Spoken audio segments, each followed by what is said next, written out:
So, Brian, what do you have for Yeah. us? So the victims are ready to go. Hi Perry, hi Jack, fun to be on as always.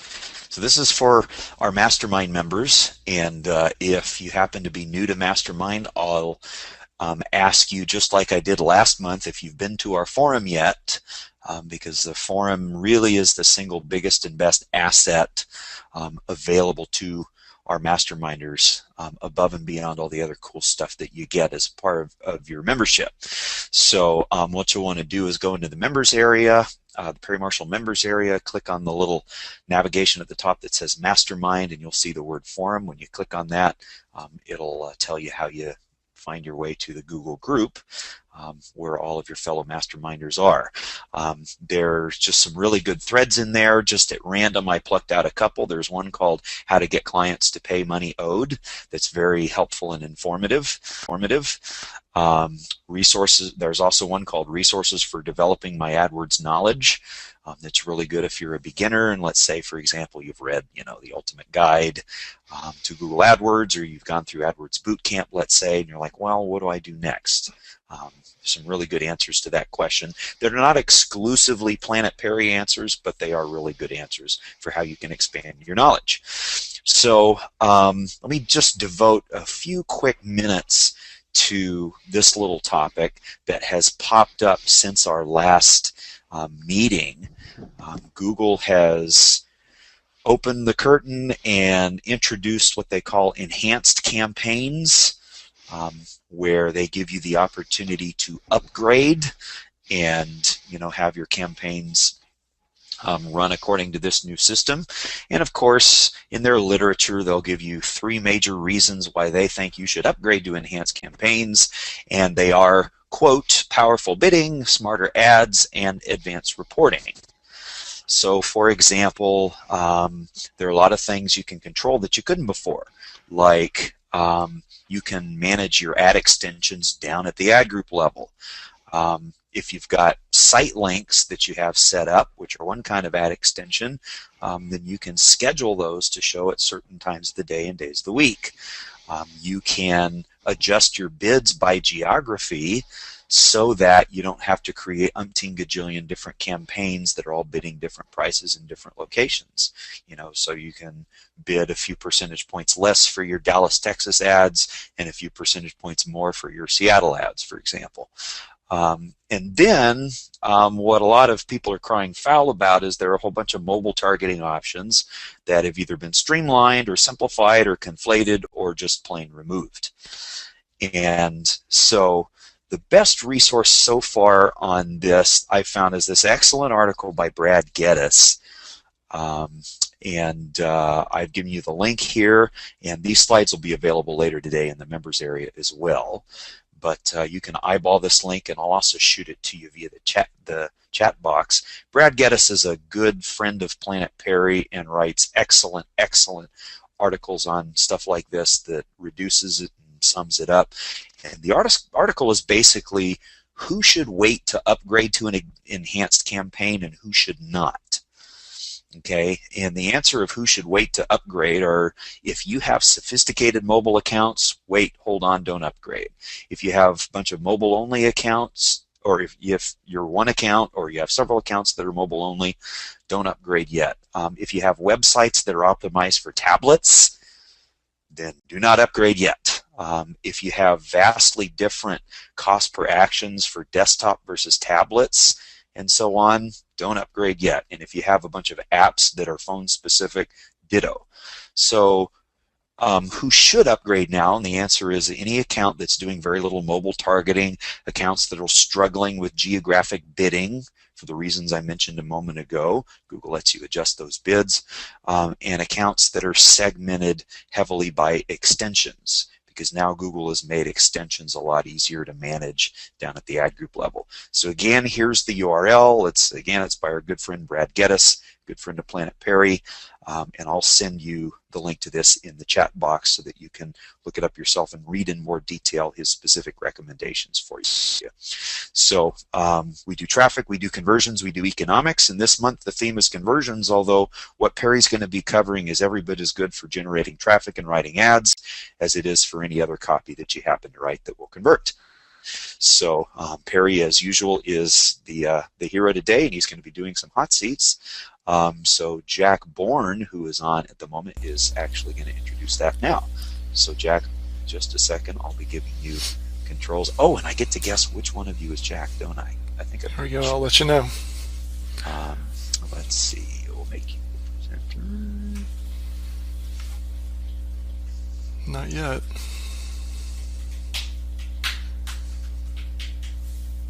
As John Mendoza would say, technology. Gotta love it. So tell me if... Yep, I got it. So you should be able to look at my keynote slides here. Let me know that you can see that. All right, perfect. You're good.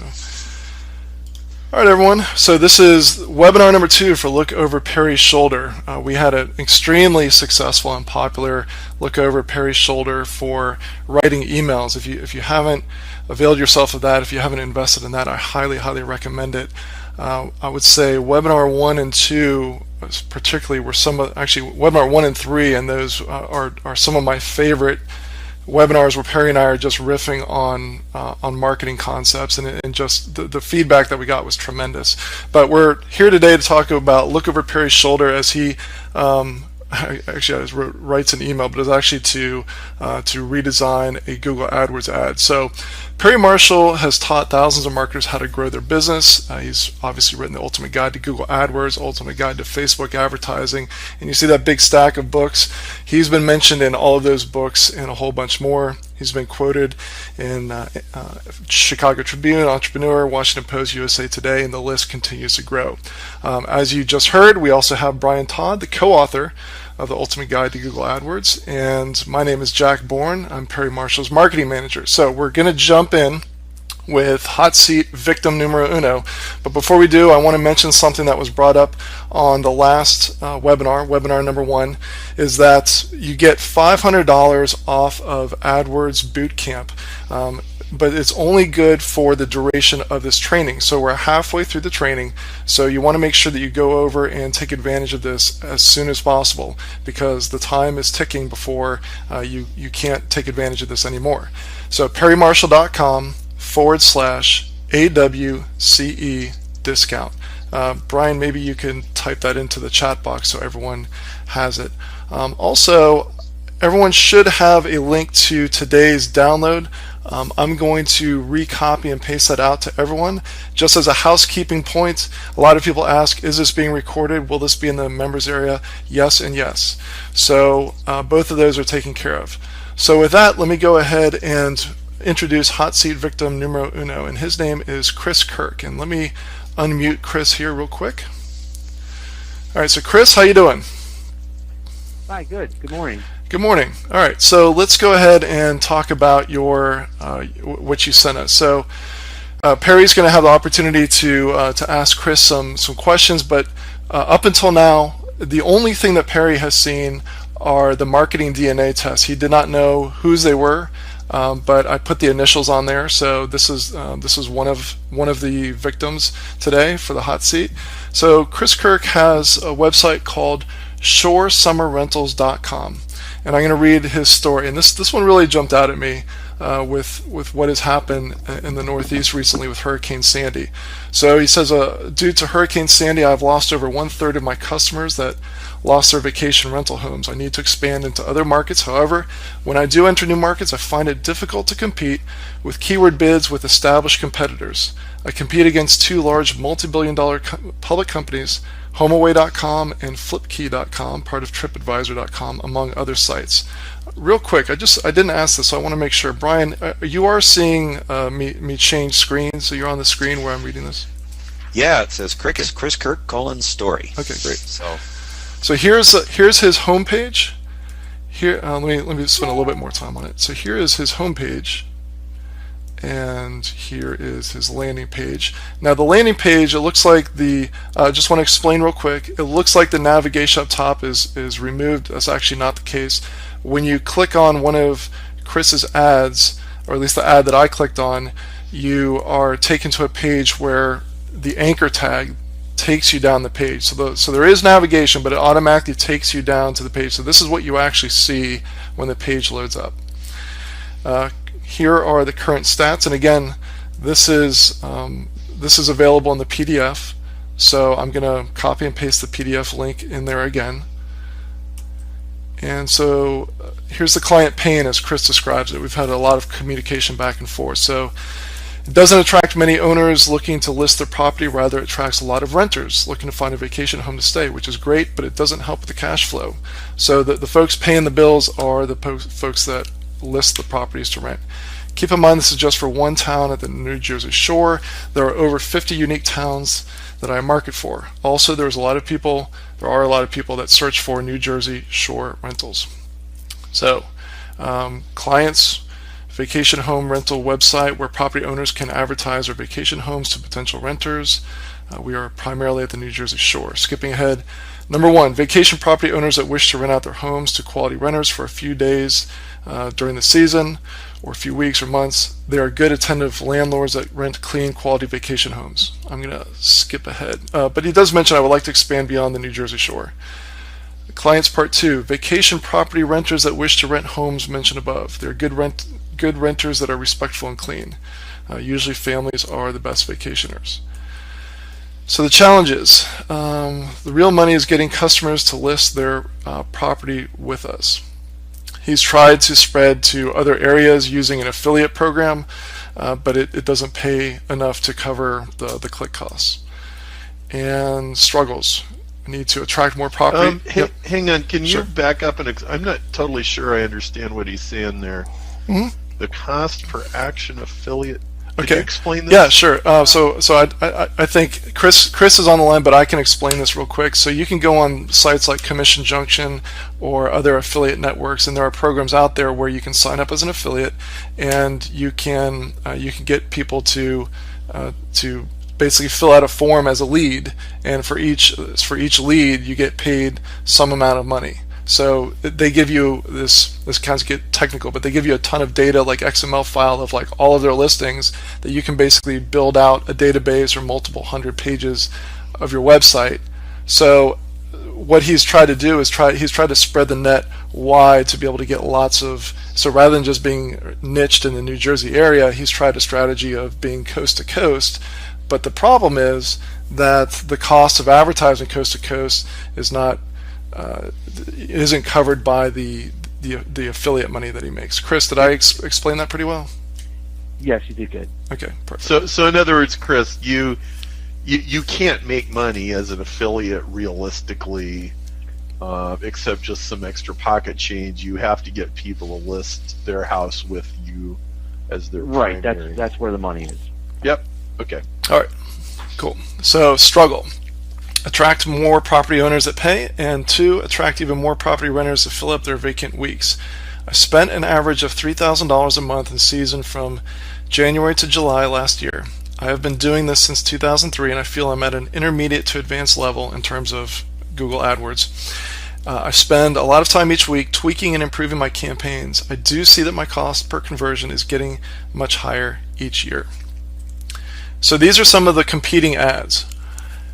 So I'll let you guys take a look at this. And again, I'm going to copy and paste the PDF link so that if you find that we're going a little bit fast, you'll have that link to be able to look through the PDF.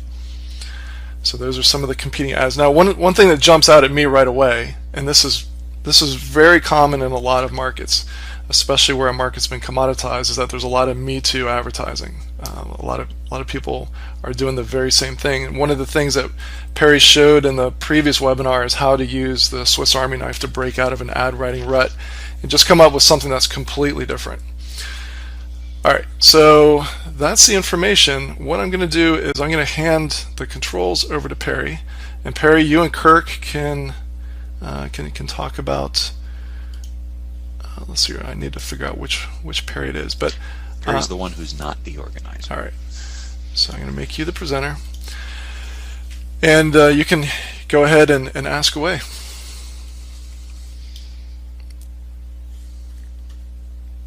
So Perry, do you have the controls here? Yeah, I believe so. So, Perfect. all right, Chris, well, welcome. Thank you. So, let me just kind of make sure I've got. So you're. Is this your only business, or you have other things going on? Give me like an idea of. Well, this is my only owned business, and unfortunately, it doesn't pay the bills. So I also am working in the Dilbert cube to cover everything. Got it.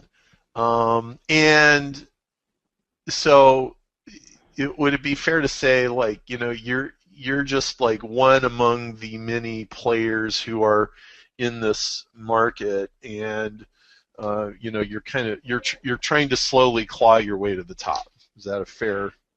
Yeah, I mean, we got into this business 10 years ago, and then we've noticed that lots of imitation sites have come and gone. They'll just a lot of people think this is something that all you do is build it and it'll maintain itself and you make money, but it's not the case. You have to constantly watch Right. your advertising spend. Right. So we're not Okay. we've been pretty established, I guess is what I'm trying to point out. Okay, so like, would you say are you in the top 10? Are you in the top 5 as far as players in this market? So let's say just the New Jersey Shore market. I am the top regional website, but I also when I compare myself to these large, bigger websites, the HomeAway and the Flip Keys, they beat me, so I'm third. Okay. Well, all right. So, can you give us all an idea of what is the basic deal that HomeAway is offering? I mean, we're more concerned with getting owners than renters in this conversation. Is that true? Yes. Okay. And what's the difference between your proposition to the owner versus HomeAway? Well, I can't say for sure. Really, it's just my wife and myself, so I push that. We're local. We know the New Jersey Shore. We're family owned. If you as an owner have any questions or issues, you get our personal phone number, and we'll help you out. So it's more, I guess, a personalized service where you actually get, we try to build relationships with people that are our owners. Well, okay, so this is you have the same problem that everybody has, which is how do you battle the 800-pound gorilla? Okay, for some people it's Amazon, and for some people it's Best Buy, and for some people it's HomeAway. Right? For you, it's there's big giant public company, and like I know about HomeAway. I've used HomeAway. I think it's pretty cool. As a consumer, I don't really care who I do business with as long as I have a good experience, right?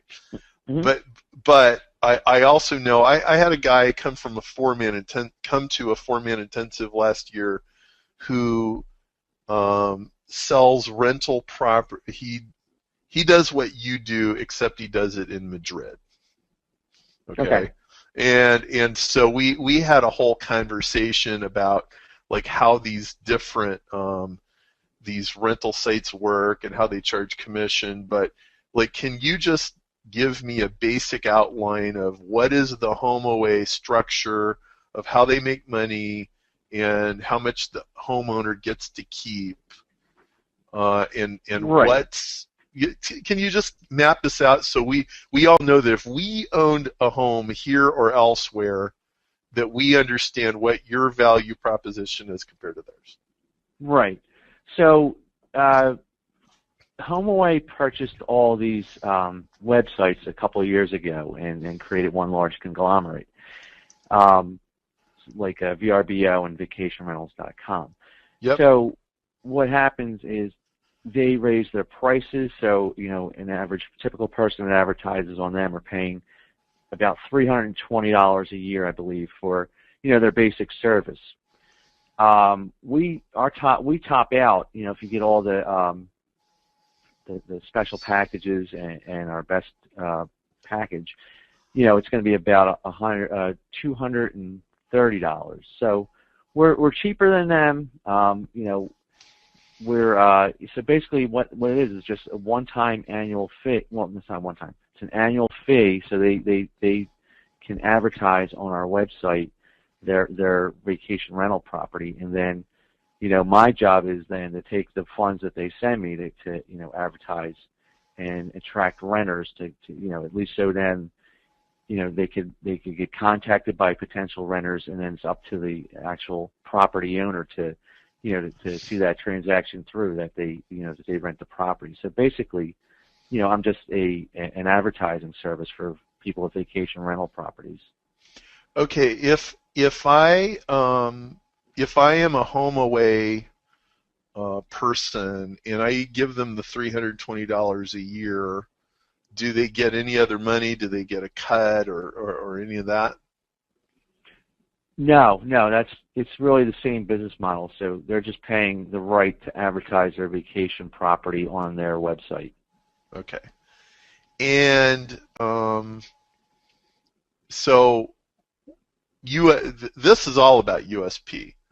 Why should I list with you instead of listing with HomeAway? Right, that's the What are the problem I pros face. and the cons? Right. Well, I guess we always emphasize that we're local. We know the New Jersey shore. If you ever have problems, if you live far away and you own a home, sometimes you could call us and we'll go try to take care of it for you. So you get that more. Like what, for example? So, say a renter, like an example was one time a client called us. They lived a couple hundred miles away. They said, the house has some damage to it from renters, prior tenants. Can you go take some pictures for us? So we, I guess so they could see if they can rent it or not.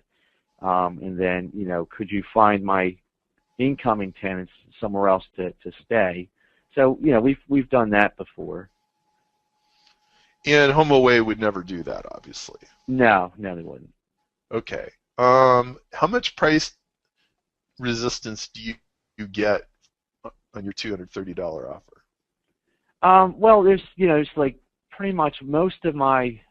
We have three packages really. So there's a $149, and then there's a $199, and then a two like I think it's actually $249. Most of our clients buy the $199 package. Okay. And how do you get them? Really, a lot of it has been word of mouth. We have a referral program that we push to anyone, regardless if they're an owner or a renter, that we'll pay them up to $75 per referral. And also I get not a decent amount, but it used to be a lot better coming through Google, but not really anymore. So really, I just track Google conversion to see how many renters are inquiring on properties. Okay, so how well did Google used to work for acquiring? It used to be. I don't have exact numbers, but maybe like 10 new customers a week during the peak season of January to July, which is when they're just preparing for the summer season. As compared to now, I might get 3 to 4 new ones a week if I'm lucky. Now, were they from Google, or were they really from referrals, or what do you think? They used to be. It's a mix of both. But it used to be more from Google, but now it's more from referrals. Okay. And why is it harder to get property owners on Google than before? I think there's just a lot more competition than ever before. There's a lot more websites that are doing this, and more people know about HomeAway now and FlipKey. That they're pretty aggressive. I don't have that kind of advertising budget that they have, so I kind of fall to the wayside a little bit. Jack, feel free to jump in anytime you want. But Chris, I think that first of all, there's kind of a larger issue that you need to solve, which is you have to have a USP, otherwise these guys will erode you until you're gone. Right. Okay. I remember doing I was actually in Dublin, Ireland, and I was doing a thing, and a guy was selling toys. It was kids' toys. It was like, well, so what's different about your toys? It's like, well, we have this brand and that brand and the other brand. There's all like the famous toy brands that everybody's familiar with. And I'm like, and you're just like trying to be cheaper? And like, he could kind of, sort of get away with it in Ireland for a while. Okay. But, in the long, I said, dude, you've got to get into a different market. I mean, if Amazon can sell what you have and there is no difference, then you're dead man walking. Okay. Now, so I don't know where we're going to end up today because I'm live on the hot seat, trying to sort this out. But we have to figure out here's my goal, really. Where I want to get you to is, here's how you can charge these guys $400 or $500 a year and justify it. Yeah, Jack. I'm sorry, I didn't know when would be a good time, but I've got a few ideas when it's time. But keep going. Okay, yeah. When you are a small boutique player, it's kind of a rule of nature that if you're going to survive, you have to actually be able to charge more than the big box stores for what you do. Okay? So if you sell electronics, you have to be in a position to charge more than Best Buy, not less. You have to be in a position to charge more than Amazon or more than VRBO or more than HomeAway. Otherwise, you're a dead man walking. Okay? Now, I think we could probably get there. It might take a few steps, and we might have to come up with some ideas. And we can test your ideas on Google. But really, this is a USP issue. Okay, so if you're the small manual labor guy doing all this work in a big commodity market and you're less expensive than HomeAway, then you're in a downward spiral. And you've already been sensing that. What you have working in your favor is you can probably figure out how to do this before all of your other small competitors figure it out and or go out of business. You could probably put yourself in a position to be acquired by HomeAway, possibly. I don't know if that's a goal of yours. And I guess more fundamentally, there's always, for every Goliath, there's a David. And for every Goliath strategy, there's a David strategy. Okay? But you have to be very proactive about having a David strategy when you're a little David with slingshots. Jack, what were you going to say? Jack has some good ideas, and I'll just mention we're also getting some good comments coming in through the comment box. So, well, let's pile it on. All right. So I was going to provide a few quick analogs. So one is I believe it's Rory Fatt that teaches restaurant owners who are in a very commoditized business to turn it into, basically, you're not selling people come in your restaurant, you're selling the celebration of someone's birthday, and so it becomes an event. So now it's not, you're not competing for someone who's just randomly doing a walk through. I'm going to date myself, the phone book or your cell phone, but you're building a list of people and you know their birthday, and so you're proactively marketing to them, and they bring a whole bunch of their friends. So there's probably some connection there. Another one is Jeff Martica with the way that he sells neckties. He doesn't compete head to head with price or anything like that. He goes after a very specific group of folks who have special, basically people who are celebrating weddings and things like that, because he's figured out that he can communicate to them during this particular time. They're a lot less price sensitive. And also more likely to buy in bulk, and et cetera, et cetera. So, yeah. Is there other comments that are germane to this? Oh, yeah. So John McClellan is the first one. He says, I'm a vacation property owner, and I have been for 30 years. I'm approached weekly by listing services like HomeAway Weekly, and I can tell you as an experienced owner that the only thing that will get me to consider a new service is a money-back guarantee. So that's John's comment. And why does he want that? And it's a guarantee with respect to what risk or what situation? All right, so John, type in your reply to Perry's question if you would. I would say if you put the money out to advertise your rental and you don't get any quality renters to rent your place in return, so it's really just wasted money. Then no return on investment when that happens. And I do offer a money back guarantee. So, after 90 days, if you don't have any, it's just basically a trust issue. If you say you don't have any rentals, we'll refund your money. So I think at the one time I was saying it was we guarantee to rent your property within 6 months. I can look it up. It's been a while since I did that, but we do have a money back guarantee. Well, so does our competitor do now. They all do. Yeah. Okay. Yeah. The big ones do. And is it just a simple, standard? If you're not happy, you get your money back. Right. If you're not seeing any results, meaning that renters are coming and renting your property.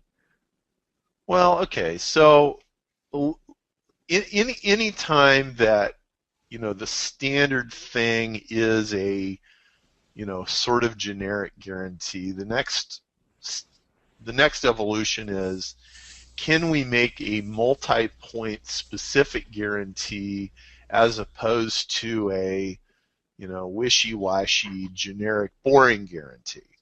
And I have a follow-up on that. This is from Joey Bridges, another long-time friend of Planet Perry. He says, why not a 117-point customer service plan?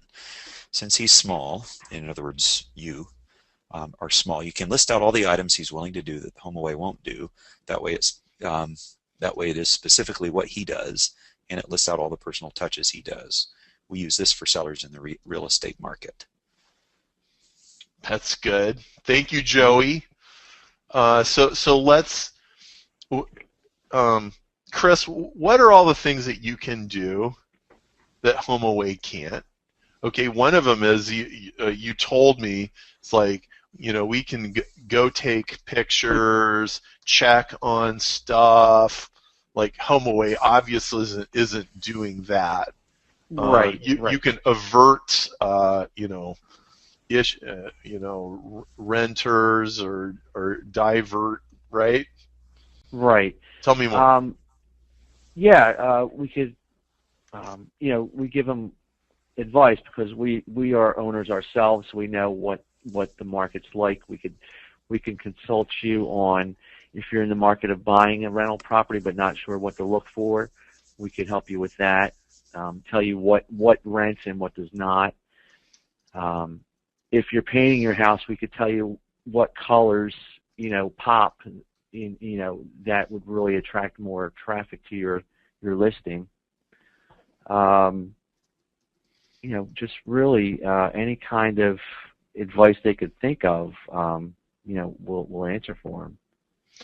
Well, okay, so right now you're basically defined as a advertising service for people who own rental properties, right? Right. And then you have these value-added services. So let's define you a little different. Let's define you as a one-stop vacation rental success hub, let's call it. All right.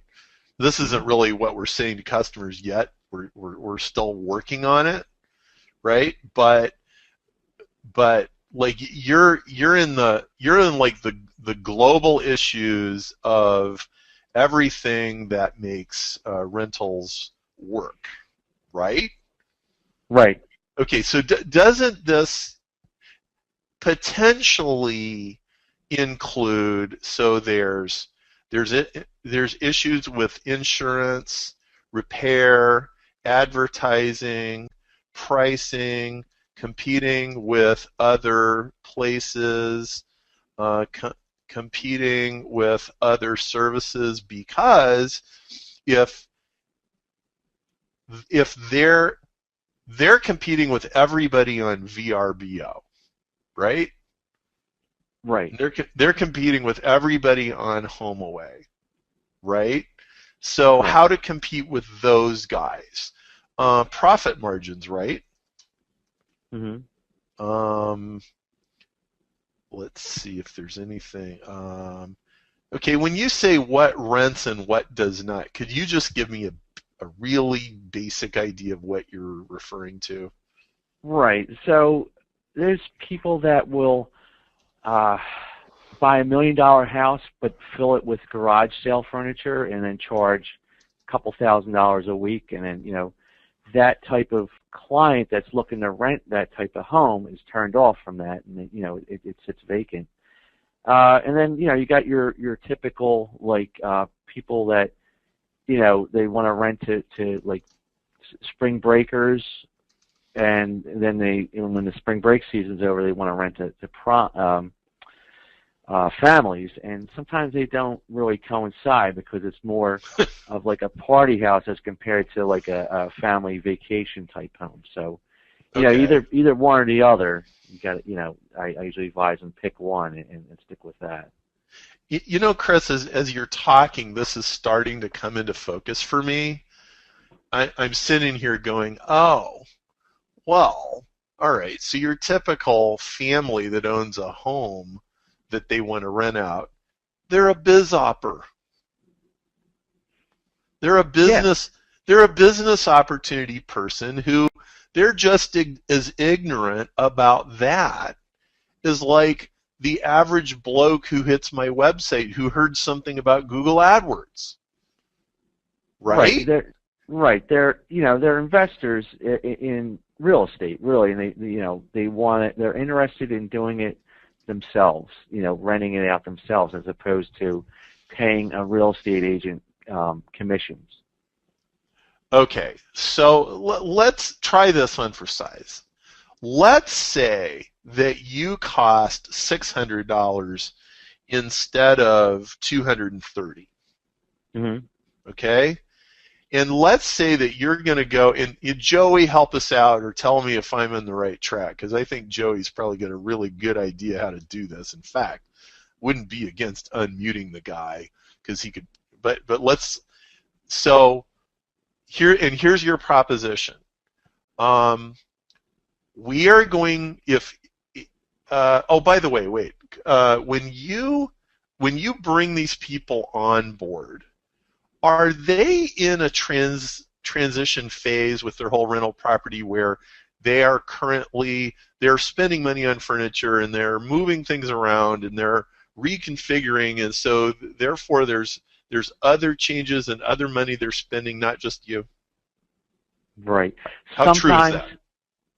Sometimes, but I'd say the bulk of them are people that already have the home, they already have it furnished, and they're just looking to rent it.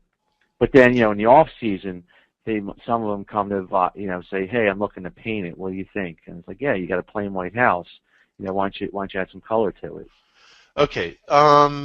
What's the typical person who comes to you? What is their level of frustration on a scale of 1 to 10? Right. Well, the ones that come to us that are frustrated usually are frustrated because they're not getting rentals. So I would say, they're higher. They're probably like a 7 or an 8 because, they're depending on getting rental income to pay their mortgage or, their condo fees. Are they kind of desperate? Is it like, oh, I gotta get a renter to make a car payment? Some are. Are they? If they are a little desperate, does that mean they're like trailer trash, or does that just mean they're No. a perfectly fine person who happens to be in a jam?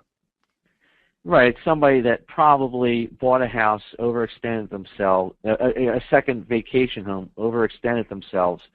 The market crashed, and they are expecting, this income to pay their mortgage on that second home. Okay.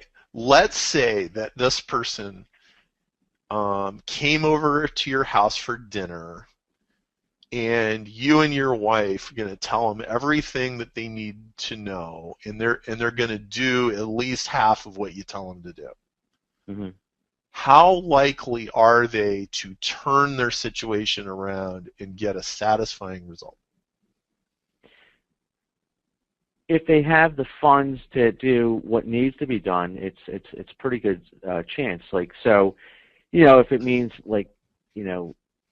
if they really have just a dump that they're just willing to rent out, and people just are no longer interested in spending that kind of money, or they have a cookie cutter condo, so they made all these 3-bedroom, 2-bath condos in the Wildwoods at the New Jersey Shore. You need to then do something that would differentiate you from all the other condos out there that would make your ad pop. And really what I recommend is, try these colors when you're painting it, because they're all painted white and they all have plain furniture. And so, say, like, maybe paint the walls yellow and get like a red couch, and you'd be surprised how much that affects their results. Okay. And if, like, a typical situation, if somebody was going to do like the 80-20 version of making their property more appealing, they're not going to go crazy overboard, but they're definitely they'll spend some money and they'll do some things. How much money would they need to spend? Well, I would suggest it's probably going to be furniture and painting. So I'd probably say, a one-time, like $12,000 setup on their end, and then as you need painting over like every 3-4 years, which would probably be about $2,000. Okay. Well, so this is interesting. They paid like $200,000, $300,000, $500,000 for this property, right? Right. Depending on where you're at, some are right. multi-million-dollar beachfronts. Right. Sometimes million and more.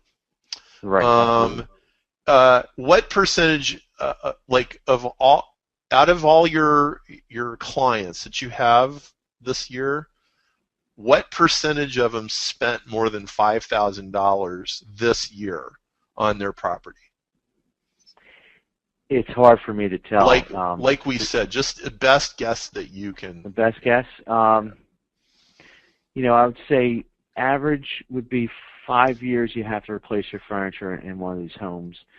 So I would say maybe 150 clients to 200 clients. So that's about 20%. No, I'd probably say 10 to 15%. Okay, so 10 to 15% spend $12,000 this year, right? Yeah, I would say so. Okay, all right. So, and how much income would you say your typical client makes per year from their rental property? average, I would say, about 2,400 a week times 10. So about 20. I'd say about 25,000 for a summer season. Okay. All right. So here's the real economics of your business, Chris. You have people who 10 to 15% of them spend $12,000 a year. Okay. And the average one gets $25,000 annual income from your property, and they're only paying you 1% of their income. Mm-hmm. Right. Okay. If we can get you $600 instead of $200, that's 3%. And if you can justify the 3% instead of the 1%, you can get it. Right. Right. All right. Now, some of that could be in other forms. Like, for example, so how many of these people live far away from the Jersey Shore, and you're much closer than they are? Well, I'm very close, but some, I would say about 40%, I'd say about 60% of my clients live within 90 miles of their property. And I'd say about 5% live far, far away from, over 100, 150 miles away. What percent live next door, so to speak? I would say maybe 10. Okay, so you know things like painting contractors and remodelers and handymen and all kinds of stuff like that, right? Right, and the big thing is cleaners. After each changeover, you need someone to come in and clean the place. Do you get any kind of monetary compensation from those guys? I used to advertise contractors, but it really didn't pan out. It became more of a hassle, I guess. Just because a lot of times, the big thing is cleaners, and good ones are really hard to find. And when you get a good one, you're going to pay a lot for them. A lot of times it's just college kids. All right, so here's the bottom line.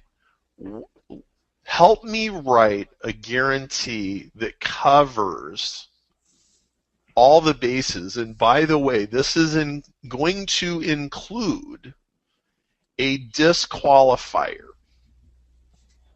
Like, wouldn't you agree that there's a whole set of people in there you can't really make good on a guarantee because their property is crappy and whatever else, right? Right. So when we do bobsled run, we have a guarantee, and it's if you get accepted and if you do the homework, then by the end of the 12 weeks, you'll recoup all the investment you made in the course, or we'll give you your money back. Right. Mm-hmm. Okay? Now, when they get accepted, they pay a $100 application fee, and they answer these questions, and we review the questions, and if they're accepted, they're like, okay, every week we're going to tell you like 3 things that you have to do. Actually it's going to be like every other week. So after 12 weeks, we told you like 18 things, and if you've done the 18 things and you don't get this big improvement, then sure, we'll refund your $5,000, no problem. I think you should have something like that where you say, if you are accepted, and if you work with us on a basic set of recommendations, I guarantee X occupancy rate, or I don't know how you put it. I need you to help me by telling me that. But right. Can we do that now? Sure. Our guarantee is, if you get one rental, it more than covers the cost of, the price of our listing on our site. Well, could you guarantee 2 rentals or 3 rentals, or could you go significantly beyond what the commodity guarantee is? Right. Depending on the location of the property and the demand for it, renter demand, yeah, I could probably book their entire summer. Well, so what if you charged a high price? Maybe it's even higher than $600. What if you only accepted 1 out of 3 people and you guaranteed to be booked at least 2/3 of the summer? Okay. Yeah, I think that's possible. Okay, that is exactly the picture of where you have to go to escape the HomeAway, Right. like swirling commode, funnel thing. Hey, Perry, can I chime in real quick? Because I want Yeah. to make a quick point. So I think what Perry is talking about is that if you make the guarantee that your market is silently begging that someone will stand up and make the guarantee, then that puts you in the position of being able to sift and sort based on basically to cherry pick the ones that you're going to accept. So it changes your business model, but if you're able to charge more, but you're giving them the guarantee that they're silently begging for, then you can, now it's a matter of, well, we're only going to take these people. I mean, you can have your own internal criteria for what you're going to take and what you're not going to take. You can just say, well, it doesn't meet, our 117 point, listing, that we go through to make sure that you're a good fit for our service. So it really flips everything around. But step one is offering that guarantee, because you might be evaluating what Perry's saying based on, gosh, if I offered this guarantee to the people that I'm currently getting, then I would break, I might get screwed. But the shift that Perry's trying to get you to make, I believe, is, okay, if you offer the guarantee that gets you the cream of the crop, or lets you choose from the cream of the crop, you don't need to deal with the folks that are not going to be a good fit, or you might likely lose money on. Right. Yes, small players need to be at the high end of the market. You know what I actually think of is, I think of when I was building speakers for my friends in high school. That was like my business in high school. And when I was in high school, I worked cheap enough that I could compete with Boston Acoustics and Polk Audio and all these big brands. And I could actually make you a $300 pair of speakers that was better than the ones that you buy at the store, and I could still make enough money to have spending money in high school. Okay, but if I started a speaker company now, there's no way I could make a living selling anything that you can buy at Best Buy. I'd have to sell something like 10 times more expensive. And that's exactly what high-end audio companies are, is they're mom-and-pop shops that sell $12,000 preamps. Okay? And a lot of them are very successful, and they're in business for years, and they can never compete with Amazon. Amazon can never compete with them. That's where you want to go. So, and if your clientele is the top 10% of the Jersey Shore, and you charge them $500 to $1,000 a year, where everybody else is charging them $200 or $300, but they're not broke, and they're willing to spend money on their property, and you advise them, and you're like, if you change that from white to mauve, and if you got this kind of sofa instead of that kind of sofa, and if we take the picture this way, and if you have this cleaning service, you are going to be really happy with your rental situation, and your house is going to be full. That is who you want. Right. And now you're in an upward spiral instead of a downward spiral. And the funny thing is all of this is perfectly within your capability right now. You just have to change your offer. None of the rest of your business really has to change at all. Okay, so help me out here. If you are accepted as a client and cooperate, I don't know if I like cooperate, how about, and comply with our let's call it program of excellence. follow our 117-point marketing program, because now it's a benefit to them rather than you must comply. And follow our point Marketing plan. Marketing excellence plan. We guarantee minimum 70% occupancy rate for the entire summer. Can you help me out? What are some other things, like if they really listen to you and take you seriously? Yeah, another issue is crappy renters. So people that they're going to damage your house. So maybe we can steer them away from that and get more higher quality renters. Pabst, Blue Ribbon, Slurping, partiers. Okay, tell me some more things that you can assure them. Well, I mean, really, that's. How about higher prices? Yes, a little bit of that. I was thinking that earlier. Yeah, you could definitely, you could know your market and you could charge, accordingly. Increase your rates by 5 to 25%. Is that true? It depends, where they're at currently, but in the market. But it's possible, yeah. Okay, how about typical clients raise their rates by 5 to 25%. Yep. Your situation may vary. Yeah. May vary, right? Now, actually, yep. What's sneaky about this is this one actually isn't a guarantee, but it is most of the time, we do this, okay?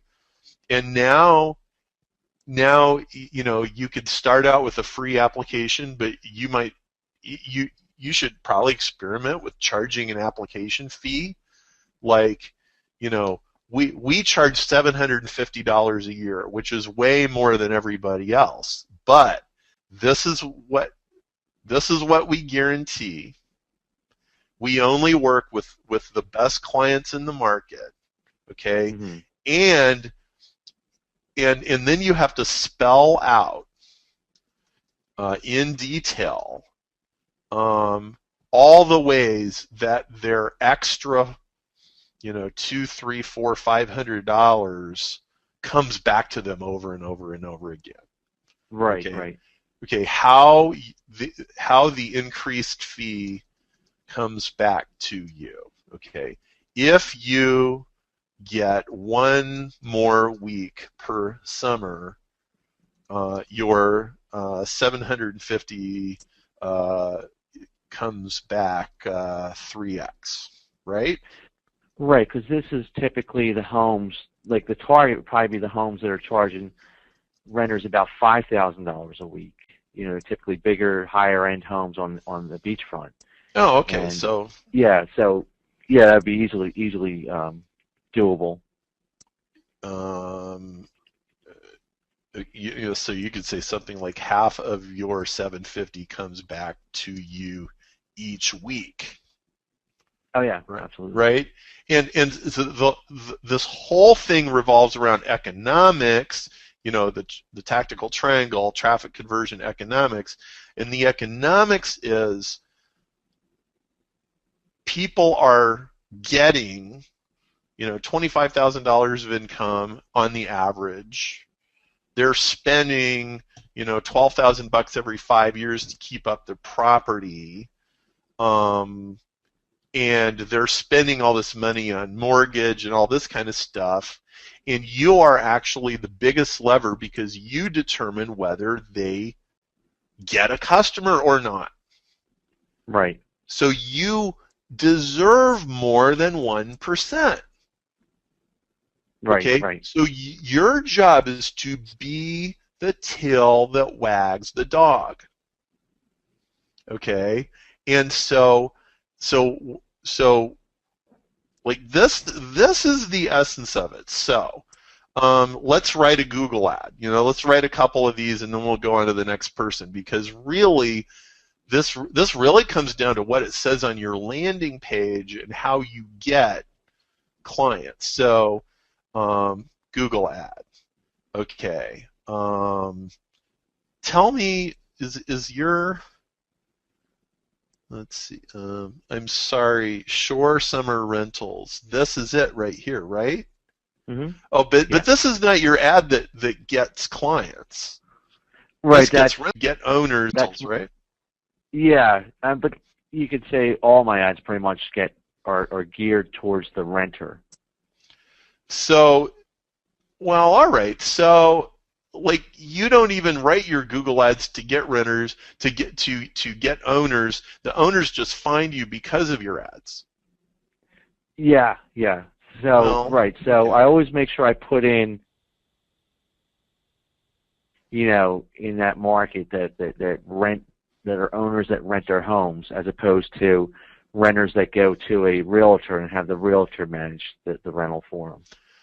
Well, Brian or Jack, jump in here, but I think you can even say some interesting things in your ad that speak to a higher grade of clientele and a higher grade of owner. Like maybe you... Go ahead. Go.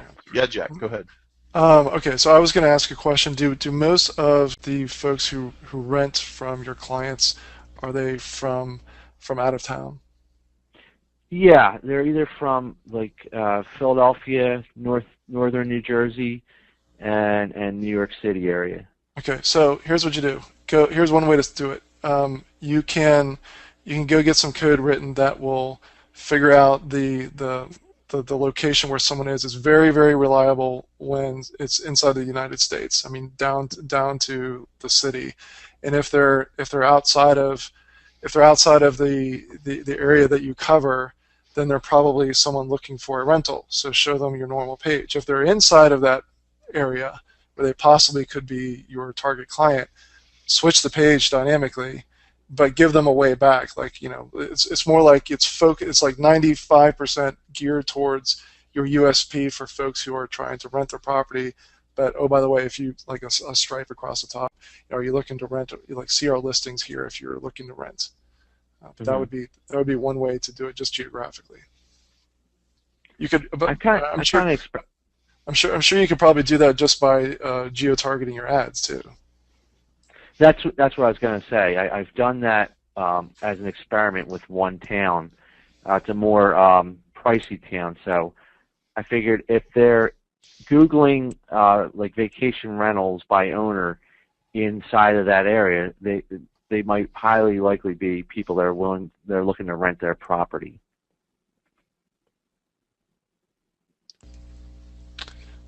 So one of my ideas about this is you say premium North Wildwood, New Jersey properties by owner. Now, see where it says save rent in North Wildwood. Now, right. Obviously, that's a control, and it's worked for you. Right. Okay. Well, you could try saying something more quality-driven, like best stylish.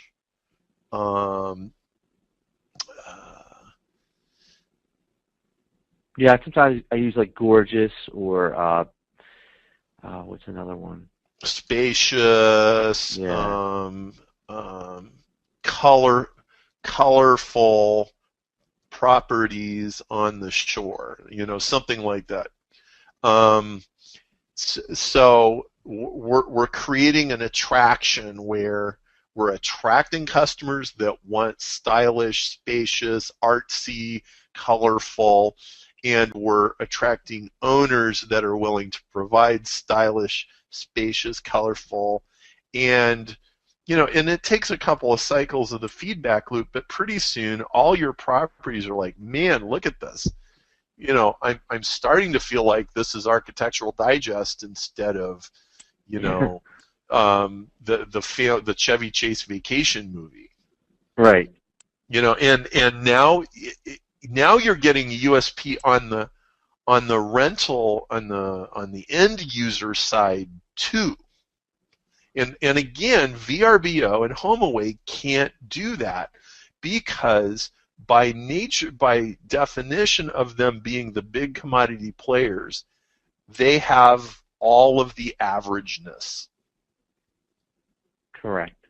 So that's where I think you need to go with this. And so it becomes kind of like eBay, where eBay is unshakable because they have all the buyers and all the sellers.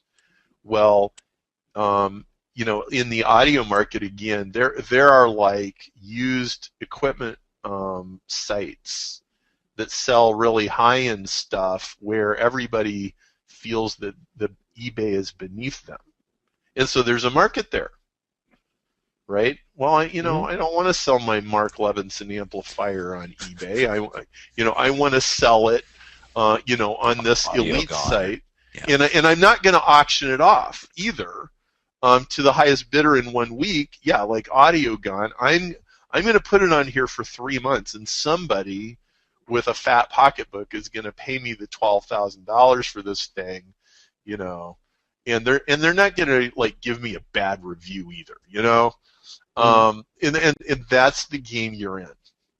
And Right. and if you go in this direction, I think all of your ordinary competitors, first of all, they won't really get it, especially because a lot of this happens then on the phone. Like you might even not have a set price. You might do it based on what you think you can get and how good their property is, and you quote it to them over the phone after they've paid their $50 application fee. You can Right. make the application fee refundable, but you're like, okay, so here's what I'm offering you.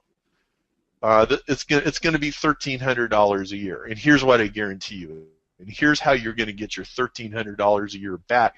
And now you can make money on 1/5 as many clients as you had Right. to take before.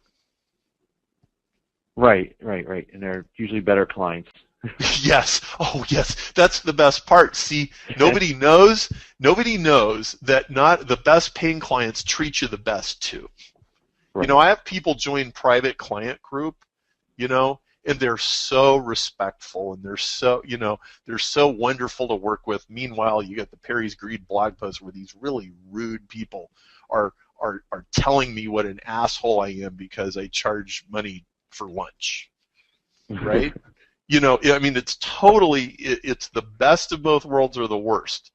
And if you're less expensive, then you're going under the undertow. You just need to jack yourself way up, and you can be above the fray. Right. Okay. Okay? Yep. Sounds Hey, great. it was great to have you on. And Jack, who do we got for victim numero dos? All right, so I'm going to take back controls here real quick. Let's see here.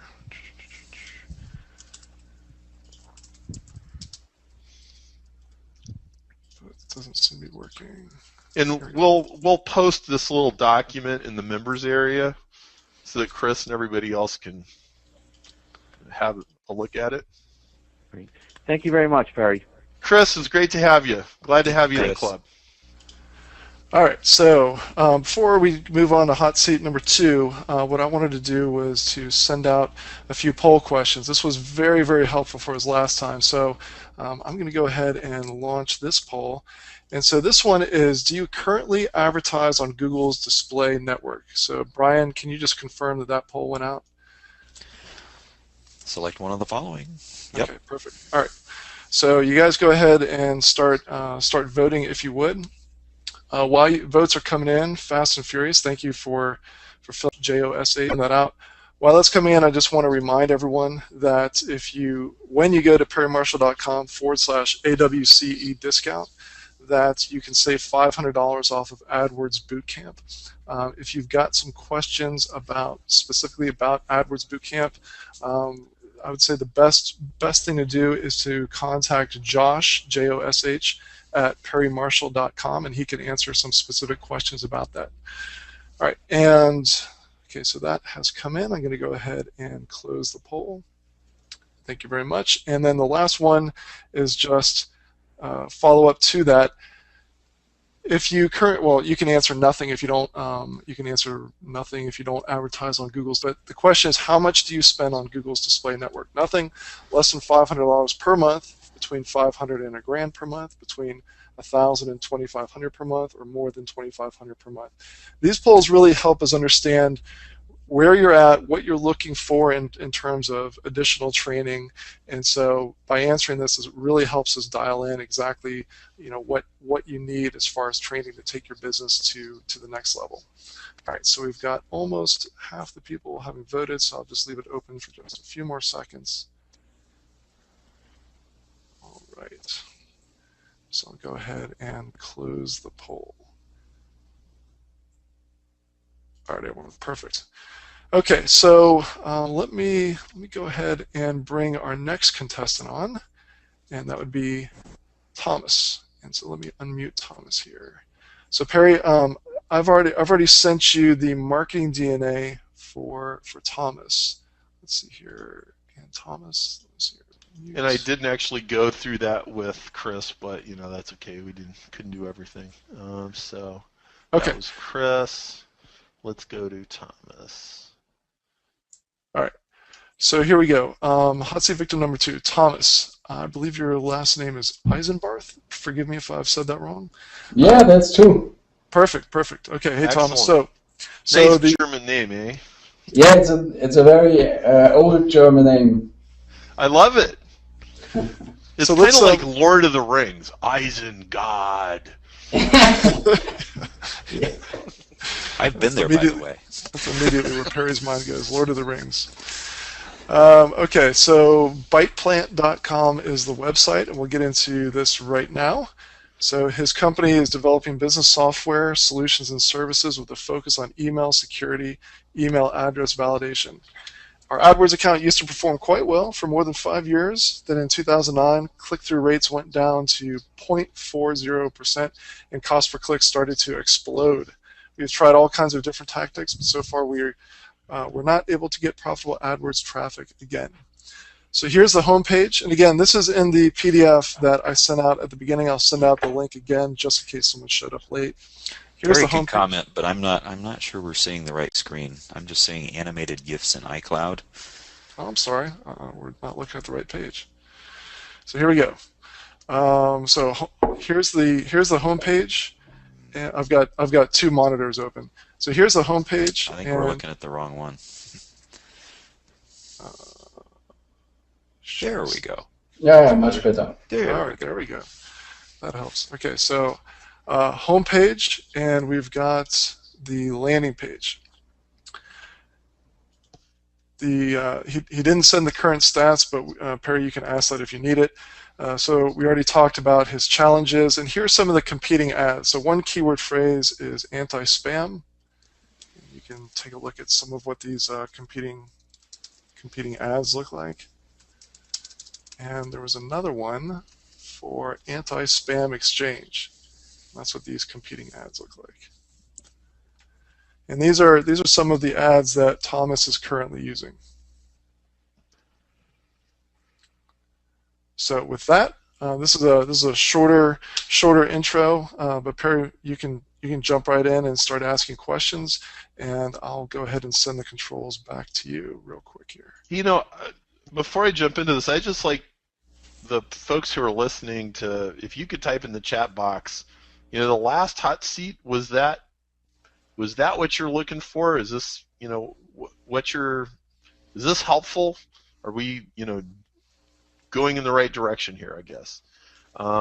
So, all right. Well, another thing I wanted to mention, Brian brought up earlier that there were a lot of great ideas coming in, and I apologize to some attendees that there just wasn't an opportunity to bring in some of the great comments that were coming up. So what I want to do is after this is over, that's just to make sure that Chris gets a list of some of these suggestions that came in. Some of them were strategic, or not, some of the suggestions. Some of them were strategic, some of them were tactical, but it really emphasizes the value of joining Mastermind, because that's just a quick taste of what happens when you go and post a question in the Mastermind forum of, hey, can you review this landing page? Can you review this email series? There's a lot of very savvy marketers with some very powerful ideas that can help you get out of your own head and see your business in a whole new light.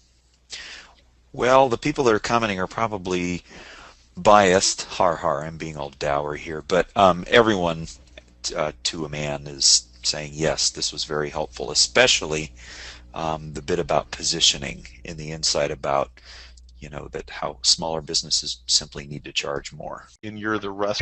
I tell you, nothing but positive comments so far. And it's more true than it's ever been on the internet. It's one thing if you're in Wichita, Kansas, and you're the restaurant that has to compete with Outback Steakhouse. Okay, that's like not. That is a bit of a challenge, but frankly, it's not that bad, right? Or Chili's or whatever. That's kind of one thing. But it's another thing when, like, somebody could take your entire business, ship a pallet of stuff to Amazon or your competitors, and like mark it up 14% and sell it as cheap as possible, right? Or when VRBO is world famous and people go there just because they've heard of it and they don't even search Google, right? How do you not get a rip? And pretty much I don't know about everybody, but most people who are our customers are against that, are fighting that somewhere. So good. Well, yeah, definitely grab those, and let's let other people that haven't been on the webinar know about that. So tell me Tom Eisenbarth's website again. It's BytePlant. BYTE.com. Yeah. Okay, so Tom, help me understand, like, what is really your market and who are they and what is your USP? Okay, well, we are developing business software solutions with a focus on email security and email address validation. And yeah, well, it's business software, so our clients are corporations and yeah, small and medium enterprises. And so, like, give me an example of somebody that would buy from you and what it is that they actually buy and why. Why do they pick you? Well, as it's email security software, it's basically anti-spam and antivirus. We have customers in every industry, so that's not a niche product. Yeah. As everybody can use it. Well, but I'm still fuzzy on.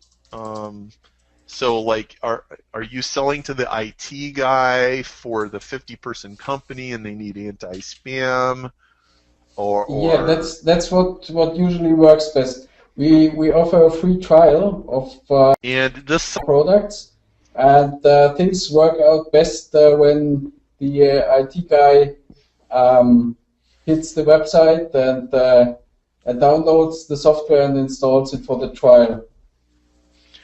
And this software is installed, what, on his big server where everybody's emails are stored? Yeah, it can be installed on any machine, even on spare older machines. So that's also usable for a 3 or 5 people business. Okay, and how many other people sell a similar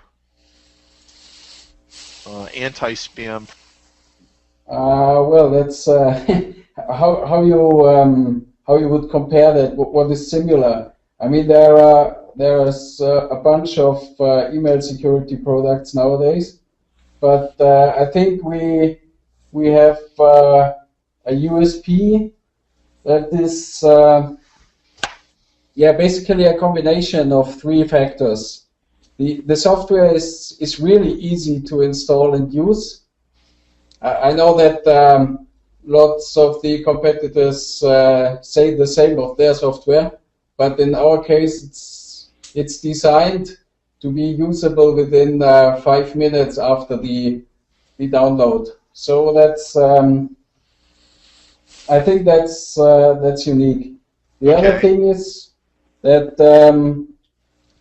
our software integrates the spam assassin anti-spam filtering solution that's from the open source community, and yeah, that's it has a very good reputation in itself, and there are not many vendors that do the same. There are not many, or there are many? No, there are not many. I think there are only 2 other companies that offer a similar integration. Okay. Do you have any other USPs? Yeah, I think we have the pricing we offer is very competitive. So we charge only 25% of the license fee for the renewals. Well, so what is the license fee and what's the renewal then? The license fee is what we charge for the first year, and for the renewal, it's only 25% of the original price. How much is the first year? That depends on the number of recipient addresses you have. It starts give me an example, just so I have a handle on it. Yeah, it starts with 10 recipients, and it's $249. $249? Yeah. Okay. And compared to other people, that price is low, medium, high? That's medium. Okay. What other USPs do you have? I think these 3 factors are the combined USP we have. Okay. So right now, if I was writing an ad for your business, I would say eliminate spam in 5 minutes.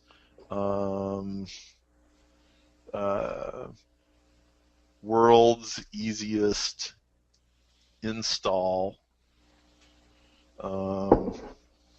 And maybe you might even say, starts at, X dollars or X euros or something, right?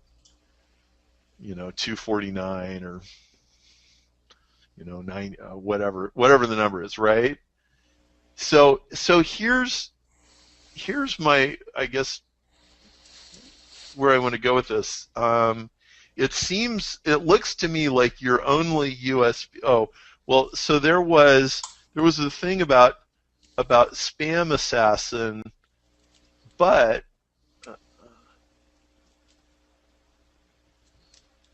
that's open source, right? Yeah. Okay, well, anything that's open source is almost by definition not a USP. Not in this case, because the Spam Assassin is originally designed for Linux, and we bring this to the Windows platform. So that's a rather tedious job if you want to do this yourself. And, okay. Well, all right, so that's a USP. Yeah. If you want Spam Assassin for Windows, right? That's a USP. Yeah. Do you sell this that way? Do you advertise on?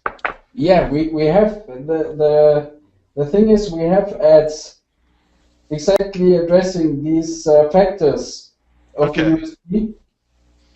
And the funny thing is, they used to work until about 2009, and well, that stopped, and that's the thing we do not understand here.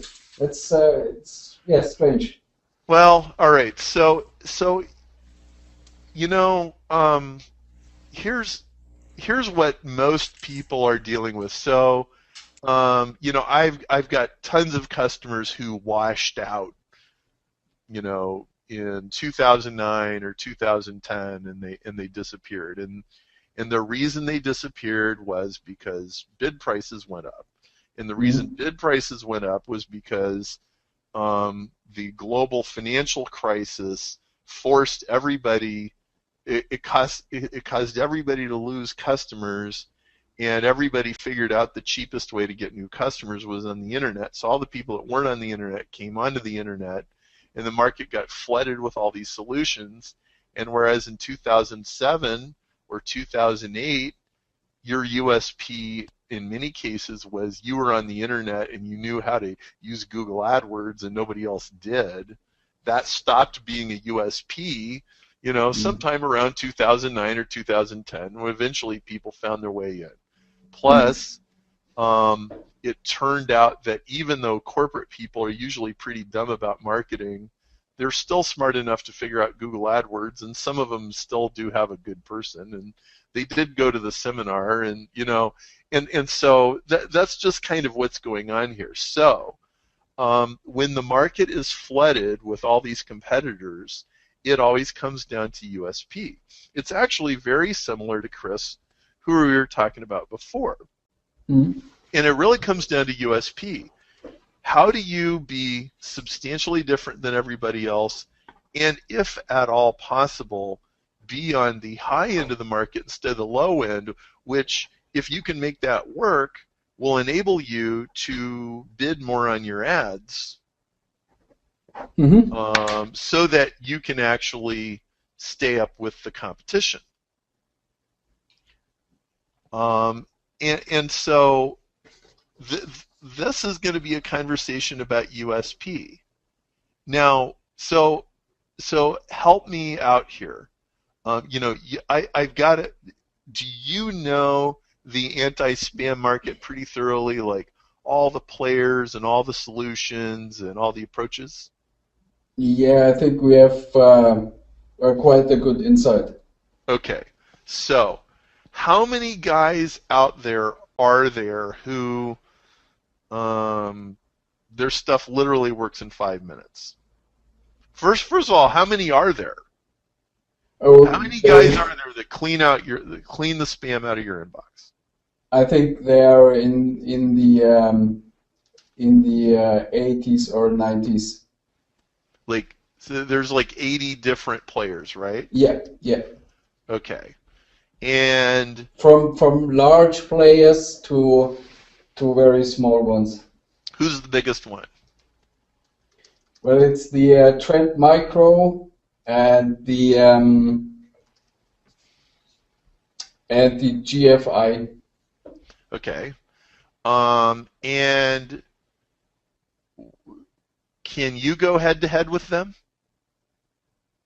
From the features of the product, you mean?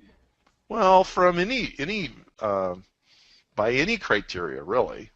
When it comes to marketing budget, certainly not. But when it comes to the product and having the product downloaded and tried, Okay. I would say yes.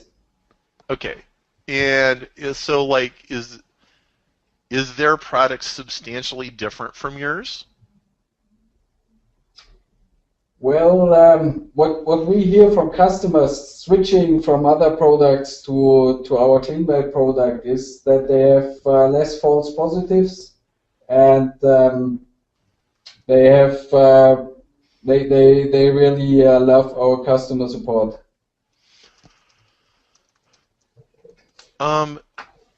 And pricing is of course an issue as well. I mean, okay, how much are they?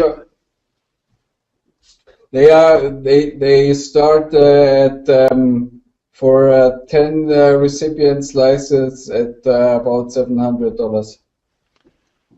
Okay. I mean, you are right in that way that anti-spam and email security are sort of commodity nowadays. Right. Right. This is just like Chris's hot seat, actually. Yeah, well, it sounds similar. That's right. Actually, this is everybody's hot seat in the whole world. Frankly, I mean, don't feel bad. So you have this very basic problem. They're getting $700 a product that you're only getting $250 for, right? And they're big and they got tons of customers, and you're small and you got a few customers, and they got lousy customer service and you've got good customer service. So you add all this up, and somebody's like getting majorly rich over there, and you're not, right? Yeah. Okay, so let's fix that.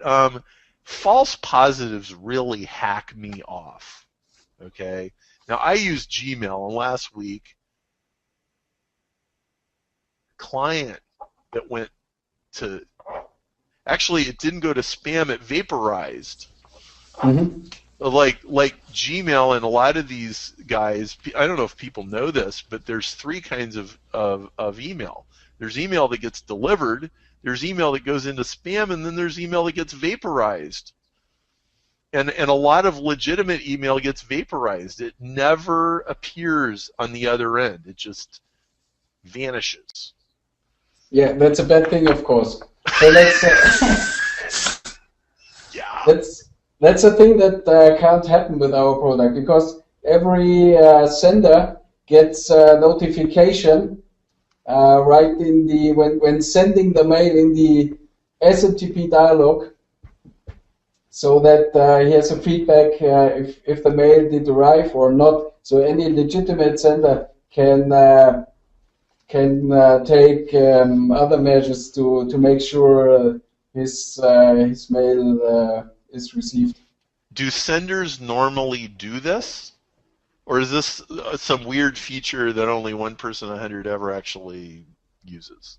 Well, it's an important thing to block emails right during the SMTP session, because that's that's a thing that's except any especially in legislation here in Europe. It's a requirement that if you block a mail, then you are safe. But if you accept any spam mail or virus mail, you even have to archive this mail and take care of it. So that's an important thing to block mails as early as possible. Okay. So you're saying because of European laws about record keeping, basically? Yeah, I think the same is true with the Sarbanes-Oxley in the States. Right. Yeah, well, that's strange and weird, but. Well, Sarbanes-Oxley is strange and weird, so. Yeah. It's a big boondoggle, is what it is. So. We have customers from the medical industry, and they have even more weird laws. Well, okay, so let's just start with a whole new question here. If Trend and GFI charge $700 for a 10-user license, how can we get you charging $1,500? Oh, that sounds interesting.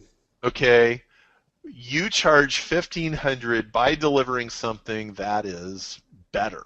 I don't know that it has to be way better or 10 times better, anything like that. It just has to be better. Okay, now first of all, is your product already better? Yeah, I think so. Okay. With looking at these at the factors of the USP. But the question is if that justifies that amount. Okay, So here's the challenge: justifying the 1,500. Mm. Now, remember in Chris's hot seat, it's like, oh, actually, if he raises his price from 199 to 599, it's easy to justify. All he needs is like one extra rent on a small piece of property 1 week of the summer, and he's there, Mm. right? Okay, so in your case, what is the financial cost of a false positive? Mm. Yeah. Hmm. Well, it depends, of course. Well, right, but you know, like in my case, I was introducing one guy to another guy, and it was a big deal because they'll Mm. probably do thousands of dollars of business with each other, and one guy got it, the other didn't, and the only reason we found out was because the guy who did get it replied to all, and then, you know, the first guy actually saw it. And then we go look and like, Perry, your email got vaporized. It completely vanished, Mm-hmm. right?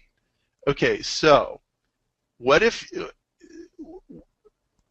Thomas, could you make a better guarantee about false positives than most people? Yeah, I think we could do that. Okay, so what guarantee could you make about false positives that you would feel safe with? Yeah, basically there are no false positives, as every legitimate sender gets a notification when a mail should be blocked that is legitimate. Then he can try to get his mail delivered by other means. So now, You need is to that attach a number to that. So it's 0.000% false positives. Yeah, that looks better. Yeah. okay. Yeah, I like that. Brian, I knew we had you on staff for a reason. All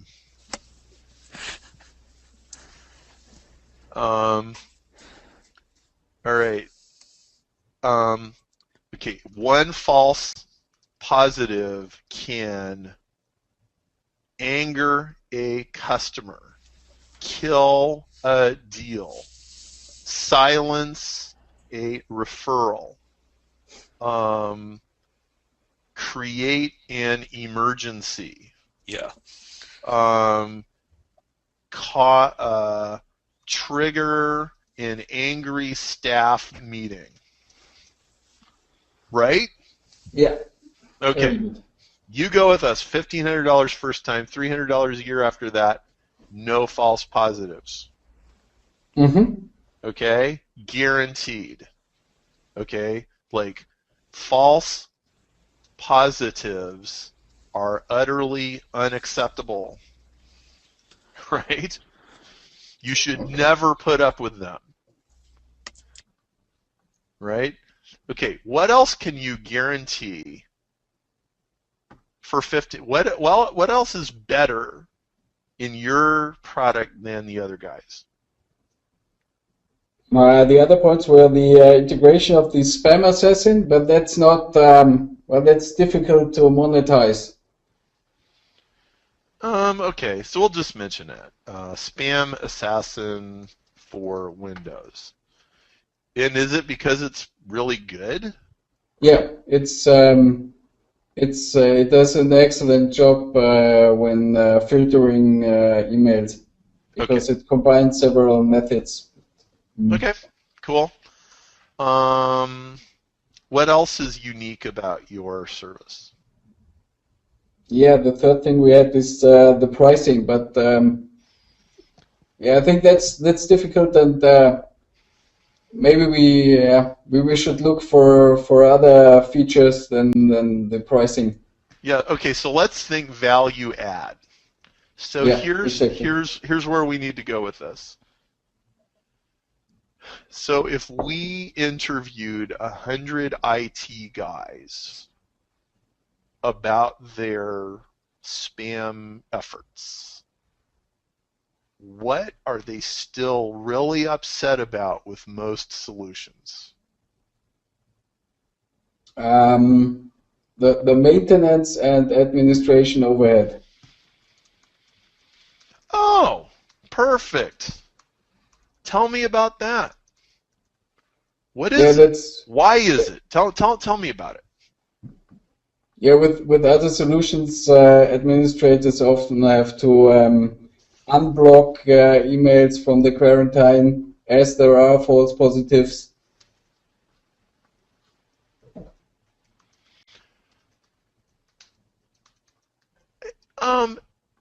Okay, here's an idea. Could you do even like a simple basic study or survey? Okay, what is the admin cost of false positives? Mm-hmm. Okay, you know enough people in the industry, and you have enough customers or almost customers, and they bought from somebody else.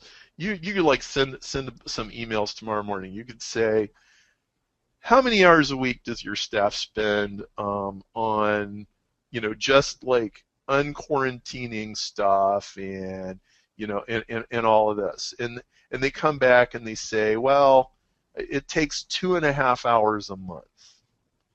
Oh, and your labor costs you $75 an hour, right? And they go, yeah, at least. Okay, so that's 30 hours a year times $75 an hour. Hey, wait a minute. That's $2,000 a year. Yeah, it's much more. Okay, how much is it? Yeah, well, I would guess that it's from what we see from customers switching to our product, what they tell us, it's could be a day per week if these are large installations, and you get emails and phone calls from the end users hunting for their emails. So that's yeah. Okay, so Thomas, how could you provide a zero maintenance service? Does your product require any maintenance now? Yeah, well, it reduces maintenance to a minimum. There are still cases where information has to be retrieved about an email transmission, but yeah, well, it's a minimum. Well, can you say, okay, here's a little pie chart of things that you will still have to do, but all these other tasks is zero. Mm-hmm. Okay, and now your USP is zero. Okay, zero false positives, zero maintenance for quarantines, false positives. What other kinds of maintenance do you not have any of that other people do have? Searching for mails that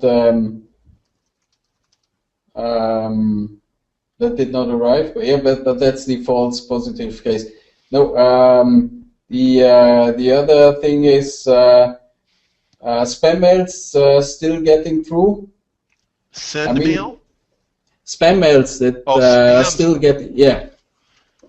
Okay, so tell me about that. So I know nobody's perfect, Yeah. but like, why are you better than, or how much?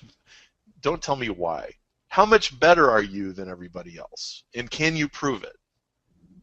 Well, that's difficult to prove because it's it varies a little bit over time. If a new spam wave is rolling out, then there will be more false negatives than at other times, and it's difficult to compare between products because everybody says we are 99.9%. Yeah. So that's yeah. Well, yeah. Can you make any kind of guarantee about that? for any like really good reason. You know, like your mathematical algorithm is actually, 10 times more sophisticated, and you actually know for a fact that you do a better job? Or is it just kind of like not that clear cut? I think that could be difficult. Okay, so forget that one. Tell me something else that you can guarantee zero maintenance for. Well, there are these cases, mails that do not arrive and spam mails that do still arrive. Is there any other system-level maintenance or upgrades or things that your thing does automatically that other people have to do manually or anything like that? No, that's standard in the industry. Okay, what about your support? How about zero hold time when you call or something like that? Can you do that? Yeah, we usually do answer the support requests within 6 hours after they arrive. Okay. But I think that's the thing is, you don't get connected to a call center agent and get some canned replies. You always have a technician that can solve the problem directly with the reply. So that's what's great about our support. Hey Perry, can I jump in? So you're going in a great direction. Where my mind is going, as far as the USP is speaking more to the lizard brain of the IT guy, because the IT guy, from what I understand earlier in the conversation, is the guy who's actually making the decision. So there's a whole host of like cascading effects that happen when other people in the office that he or she is subordinate to and resents being subordinate to, when something goes wrong, like all of a sudden forgive the phrase, but the shit slides downhill. And so, there's I forget the name of the company, I was trying to look it up, but they used to run ads in the US that really targeted real well the IT guy, and it pretty much made everyone else in the office look like idiot buffoons, but it was targeted to the IT guy because it spoke to them, and like it was kind of acknowledging what was already in the head, like, yeah, you're the smartest guy and all these idiot buffoons have no idea what they're doing, but this is your job, you've got to support them, so here we are, we're here to help you. So you could kind of talk to the issues and frustrations that they deal with, and the way that you would do that, the way that I would do that is I would break out the Swiss Army knife and start talking about the slam, you're punching the keyboard again, something like that. But that's the angle that I would go with the IT guy. The other thing I want to mention real quick, two other things real quick, is that tactically I think there's a lot of things that are missing on your landing page. You talk a lot about features. You don't really answer a whole lot of questions about what type of email services you work with. And what I would do is I would create some sort of funnel where it would say, we have a report that will show you, or a checklist that will show you like things about defeating spam and making sure that none of your A-level top priority emails get blocked. Just answer 3 quick questions. Number 1, what type of email service do you use? Number 2, how many people are in your office? And so, boom, right off the bat, you're sifting and sorting the world from this generic, I want to beat spam, to what type of systems do you use, and now you get them on an autoresponder where if they're using Microsoft Exchange, you can really hammer the whole point in your follow-up marketing and the landing page that they land on afterwards about, hey, guess what? Microsoft Exchange, forget about using Spam Assassin because the things just don't talk to each other, and even if you could, you wouldn't want to because A, B, and C, and here's what we offer. But now you're having a conversation about Microsoft Exchange, Microsoft Exchange, Microsoft Exchange. And so that's a good point. But as we're talking about the AdWords and the copy of the ads, the reason why the CTR dropped so much, that's a thing I think we have to fix in the ad itself. So So I agree with everything Jack said. I think your landing page can telegraph your thing. Here's let me kind of tell you how I think about this. Hopefully this will be helpful. So here's the tactical triangle, okay? Right? Now, we're sitting here and we're talking about writing ads, but what the ad is really about, if you're going to get an ad that's way better than your old ad, instead of thinking about conversion like, okay, I'm going to change the words that I say, I'm going to be a little more clever, a little more colorful, that's fine. But what I really want to do is I want to just make a fundamentally better offer, and that's economics. Okay, so here's what I'm saying about your ads. So here's an ad. 0 false positives. Maybe there's room for this, maybe not, I don't know. Anti-spam. 0 false positives. 0 quarantines, 0 canned replies, support from qualified tech, 5-minute installation, easy renewal terms. I mean, that's your basic USP. So 0 false positive guarantee. Okay, that fits in line 2 really nicely. Anti-spam.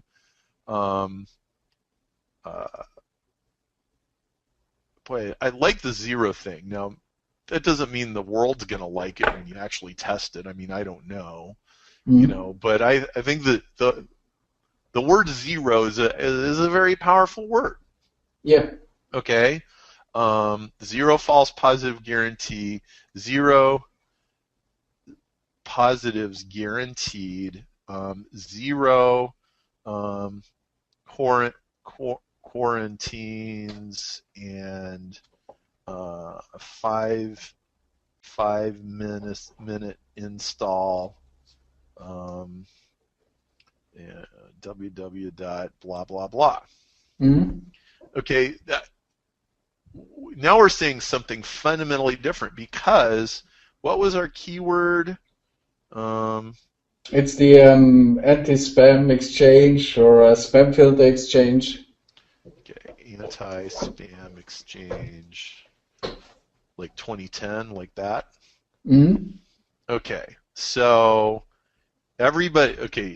so what's everybody else saying? Real-time protection, free eval, block spam viruses, phishing malware from Exchange, protect your inbox from AppRiver, stop spam in 5 minutes, separate inbound, outbound filters, try beating 99%, simple, powerful spam filter for Exchange.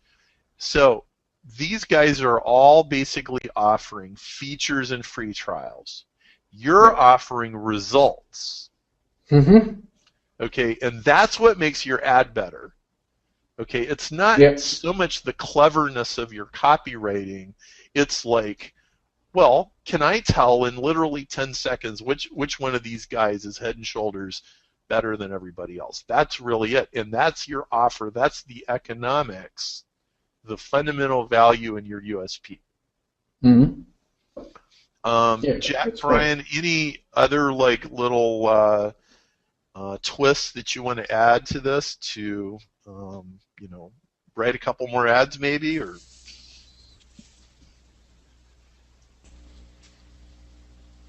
Well, I guess the twist would be, if you want to go in this direction, I would still eventually break out the Swiss Army knife and come out with something that's way different in terms of, everyone's talking about anti-spam, and I'm sure there's a good reason, because it's the keyword phrase. But to break out of the boring ad rut, the Me Too advertising blindness rut, I would use a Swiss Army knife to get something wildly different. I mean, that's one of the fundamentals of split testing, is that you test something that's wildly different. You get a faster result, whether you get the result that you were hoping to get or not hoping to get. You get to move on to the next test faster. So I would use the Swiss Army knife to come up with wildly different variations. Thomas, really quickly, what do your customers hate the most about their jobs?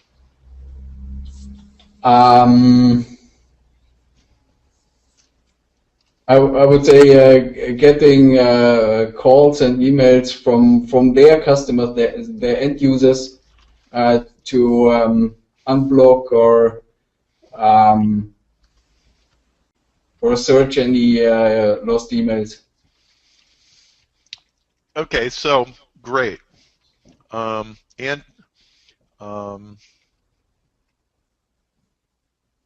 No more angry phone calls. This is the end of frustrated end users who missed their emails. Very good. There's an ad. Help me out. Who's an enemy? Who's the IT guy's biggest enemy in the office? Yeah, I would say the end user is often seen as See, I told you. We hate end users too. I don't know if you want to use that, but we'll stick it in. That does remind me of the old Bob Bly headline. Important, where he was selling like people skills to IT guys. But the headline said, important information for any IT guy who's wanted to tell his clients to go to hell.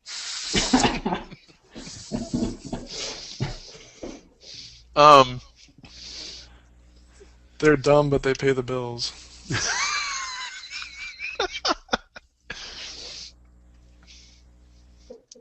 Or they pay the bills. If only they weren't so dumb.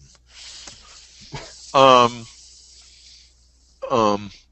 about end users whose emails arrived don't seem nearly so dumb?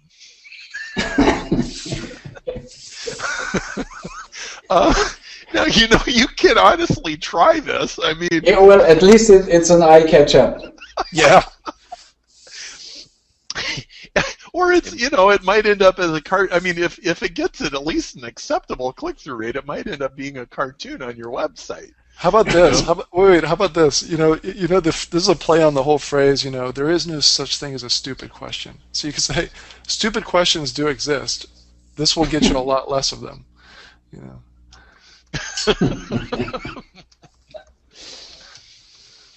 I like it. Yeah, that's. Well, one thing about all these ads is none of them are funny. Now, humor, by the way, generally does not work in advertising, contrary to what you might think from watching Budweiser commercials. Okay, it's actually very dicey, because doing business with another person is actually a pretty serious matter. But you can try it, and you can say all this seriously instead of funny, right? So let's just do a couple, like write one or two more ads, and we'll get done, okay?